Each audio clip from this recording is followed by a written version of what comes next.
Most people will resist change. Most people will fight change as if change would be worse than what they're experiencing. See, they know this. They're familiar with this. Most people will not challenge the unknown. They won't just step out there. See, there's certain things that's got to be in place. They got to see it all together. And life isn't like that. That's not how you grow. So as you look at your life, you're saying, I'm not getting what I want. As you begin to look toward the future, begin to know that whatever it takes for you to create that, you've got that in you. You got that. You've got genius in you. You've got goodness in you. You've got creativeness in you. If you decide to take the initiative to change the current quality of your life, I say to you that you will find that the universe is on your side, that life is on your side. Now, will it be turbulent? Yes. Will it be easy? No. Will you have some opposition? Yes. Will I make a lot of mistakes? Yes. Will I get hurt? Yes. See, a lot of people won't try anything different in life because they don't want to get hurt. Let me tell you something. It's too much pain to duck. Pain is everywhere. You can hide under here. It will come where you are. It's everywhere. Viktor Frankl calls it unavoidable suffering. You can't duck it. But most people spend their life not wanting to deal with the pain of rejection, the pain of defeat, the pain of being disappointed, the pain of losing, the pain of failure, the pain of being criticized, the pain of not being liked, the pain. That's called life. Life is full of pain. It's everywhere. But guess what? There's no gain without pain, because it's the pain of regret that you experience. If I had it to do over again, that's a pain. Don't you know that's something? When you know, I was in a seminar once and this lady stood up. If I had my life to live over again, she talked about all of the things that she would do. And you can feel the pain of regret in her voice. The pain of regret. She still experienced pain. She was trying not to experience the pain of defeat, the pain of disappointment, the pain of loss, the pain of lack of support, and she still experienced pain. It was right there. We can't get around it. Most people are governed by their habits, their fears, and the opinions of others. A lot of people never try anything differently because they have been convinced by people in their lives that they value that they can't do it. They're living within the context of the opinions that other people have of them,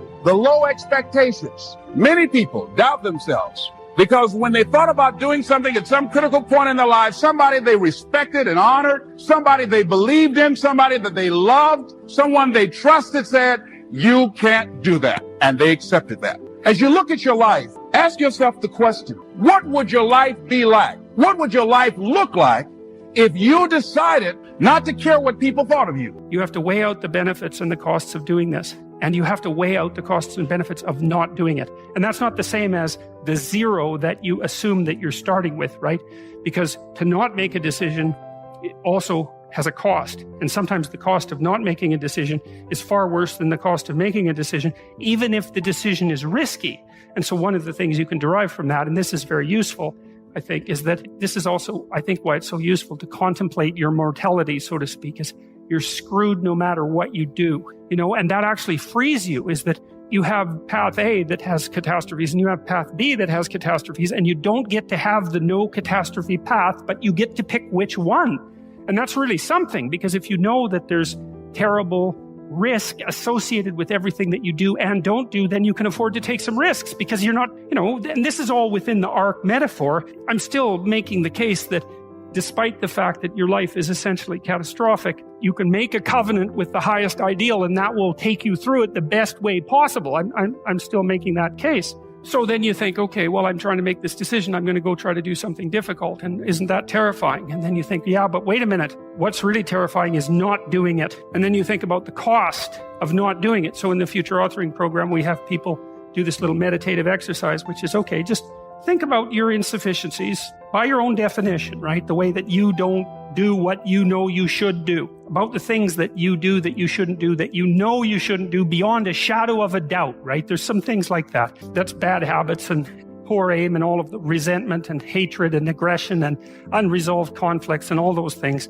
that are dementing you and warping you, and then think, okay, those things get the upper hand, man. They get the upper hand, and they take you the worst possible place you could go in the next 3 to 5 years. What exactly does that look like? And so you sketch all that out and you think, hey, I don't want to go there. And so the next time that a temptation comes up, you think, well, it'd be a lot better for me if I didn't succumb to this temptation. It's like, that's kind of weak, eh? You'd look a little better if you didn't eat like a cheesecake a day or something like that.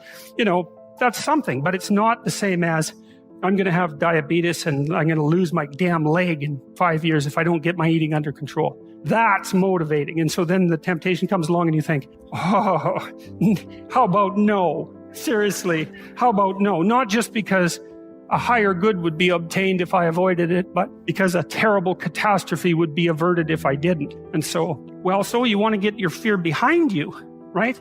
You want to get it behind you where it's pushing you forward instead of in front of you where it's stopping you. And you get your fear behind you, pushing you forward by actually thinking through the consequences of not putting your life together. And the least of those is that you waste it and suffer, right? Because you're going to suffer anyways, man. So you waste it and suffer. That's a bad deal, because maybe if you're going to suffer, you could at least do something noble and glorious and upright and powerful and honorable and admirable and helpful and difficult.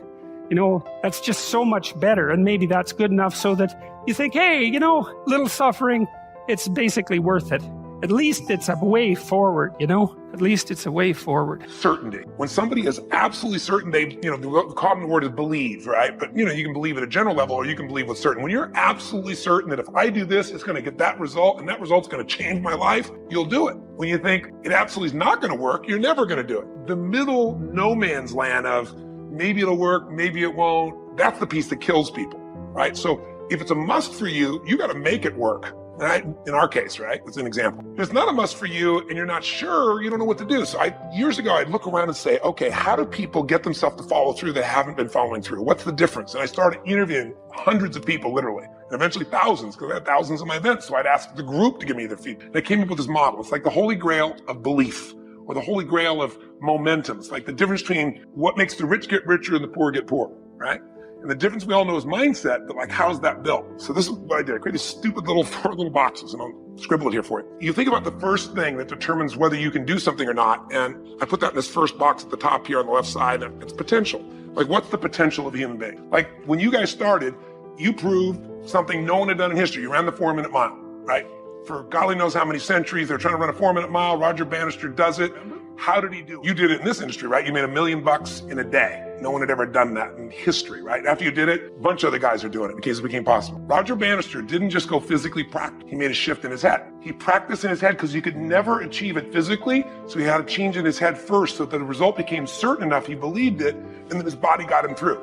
After Roger Bannister ran that 4-minute mile, within 2 years, 37 people ran a 4-minute mile. Wow. When no one in history had ever done it. Now here's how it works. The potential for anybody getting your product is extraordinary. They can do what you've done as much, more or less. They can do whatever they want to do. The potential's there. The market's proven that. Whether or not they tap into that potential has a lot to do with what action they take, which is the question you came to me with, right? Like, God, they all have potential, but they're not taking action. And we all know that the action they take is going to determine the results they get. That's pretty obvious. So most people have a belief about what their real potential is no matter what you tell them. And that affects how much action they take. And of course, that affects the result. And then ironically, that result reinforces their belief.